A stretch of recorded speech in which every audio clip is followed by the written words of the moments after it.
అమ్మ నాన్న మనతోటి లైఫ్ లాంగ్ ఉండరు అనే ఒక థాట్ ఎప్పుడైనా మీ మైండ్ లోకి వచ్చిందా? నేను చిన్నగా ఉన్నప్పుడు లైఫ్ కి ఒక డ్యూరేషన్ ఉంటుందని తెలియనప్పుడు I use to believe that అమ్మ నాన్న లైఫ్ లాంగ్ నాతోనే ఉంటారు అనే ఒక ఫీలింగ్ లోనే ఉండేవాడిని. వాళ్ళ ప్రేమ, వాళ్ళ ఆప్యాయత అన్నిటికి మించి కొనుక్కోవడానికి రోజుకి ₹2 ₹5 డబ్బులు ఇస్తారు చూడండి, అవి జీవితాంతం నాకు ఇస్తారు, నేను హ్యాపీగా కొనుక్కోవచ్చు అనుకునేవాడిని తెలుసా. బట్ ఎదిగే కొద్దీ ఏజ్ అనే ఒక పదం ఉంటుంది, దాని వెనకాల ఒక నెంబర్ ఉంటుందని తెలిసాక ఏదో తెలియని ఒక బాధ లోపల. నేను ఎందుకు ఈ విషయం ఇప్పుడు ఇక్కడ డిస్కస్ చేస్తున్నా అంటే, ఈ సొసైటీలో చాలా మందిని చూసాను వాళ్ళ పేరెంట్స్ ని ఇంట్లో నుంచి తరిమేయడం, లేదంటే ఓల్డ్ ఏజ్ హోమ్స్ లో పడేయడం. అసలు వాళ్ళు చేసిన తప్పేంటి? మనల్ని కండమా, మనల్ని పెంచడమా, లేదంటే మనకు నచ్చిన వస్తువు వాళ్ళకి కష్టమైనా సరే తీసుకొచ్చి ఇవ్వడమా? చక్కగా మనతో ఉండాల్సిన వాళ్ళు ఎక్కడ ఓల్డ్ ఏజ్ హోమ్స్ లో బతుకుతున్నారు. ఓన్లీ ఓల్డ్ ఏజ్ హోమ్స్ అంటే కాదు, సిగ్నల్ లైట్స్ దగ్గర, రోడ్ల మీద, గుడ్ల దగ్గర. Do they actually deserve that? I'm not talking about those people who are taking good care of their parents. I'm talking about the people who are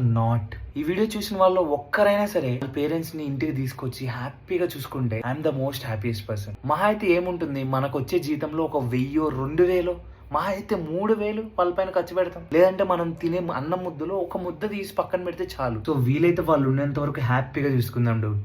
పోయేదేముంది, మహా అయితే మన జీతంలో ఒక 2000-3000 అంతే.